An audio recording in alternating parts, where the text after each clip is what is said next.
Pensa só, o que é que arranha-céus, mapas sobre criminalidade e a ideia de livre mercado podem ter em comum? Parece uma pergunta meio aleatória, né? Mas a resposta leva a gente para uma única cidade e para um nome muito famoso: a Escola de Chicago. Então, o que exatamente é a Escola de Chicago? É aqui que a gente vai mergulhar fundo para desvendar esse termo, porque, na verdade, ele se refere a três movimentos intelectuais poderosíssimos e bem diferentes entre si, mas que nasceram todos no mesmo lugar. A gente vai explorar cada uma dessas escolas de pensamento que levam o nome de Chicago. Pensa assim, uma mudou o jeito que a gente constrói cidades, outra mudou o jeito que a gente entende as cidades e, bom, a terceira mudou a economia do mundo todo.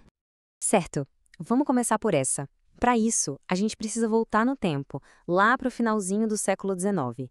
Chicago estava crescendo, tipo explodindo. E é nesse cenário que nasce um jeito totalmente novo de se construir.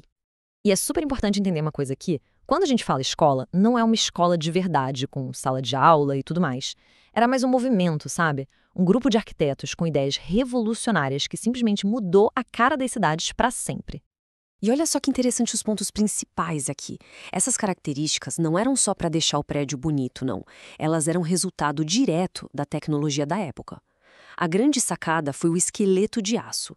Isso significava que a altura de um prédio não dependia mais da grossura da parede na base. Foi uma verdadeira revolução. De repente, o céu era o limite, literalmente. E claro, por trás dessas inovações, tinham os gênios, né? Nomes como Louis Sullivan e Daniel Burnham se tornaram verdadeiras lendas. E as construções deles não definiram só o horizonte de Chicago. Eles basicamente criaram o modelo de cidade moderna que a gente vê por aí até hoje. Legal.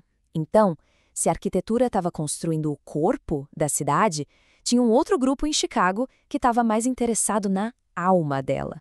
Eles olhavam para essa metrópole em ebulição e queriam entender a vida que acontecia ali dentro, não só os prédios.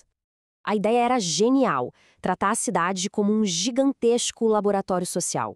Eles se perguntavam por que será que problemas como pobreza e criminalidade parecem se concentrar em bairros específicos.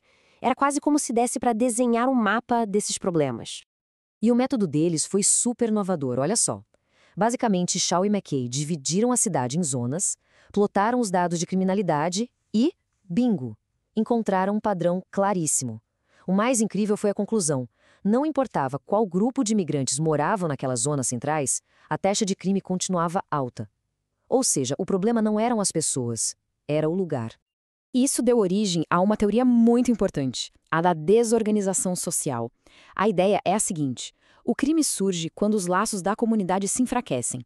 Pensa bem, muita pobreza, gente se mudando o tempo todo, falta de instituições sociais fortes, tudo isso diminui a capacidade do próprio bairro de se autorregular.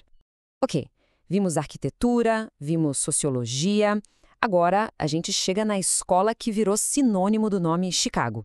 A mais famosa, a mais influente e, com certeza, a mais polêmica de todas, a Escola de Economia. E essa não surgiu do dia para a noite, não. Foi uma evolução de décadas passando por várias gerações de pensadores. O ponto central é que eles foram na contramão do que era dominante na época, principalmente das ideias de Keynes, que diziam que o governo tinha que intervir bastante na economia. Essa frase do Friedman resume bem o espírito da coisa. O coração dessa escola era uma fé quase inabalável na eficiência dos mercados livres, e o grande porta-voz dessa ideia, sem dúvida nenhuma, foi Milton Friedman. 35. Pensa nesse número. 35. É a quantidade de prêmios Nobel de Economia associados à Universidade de Chicago. Isso dá uma dimensão do tamanho da influência que essa escola de pensamento teve. É algo realmente impressionante.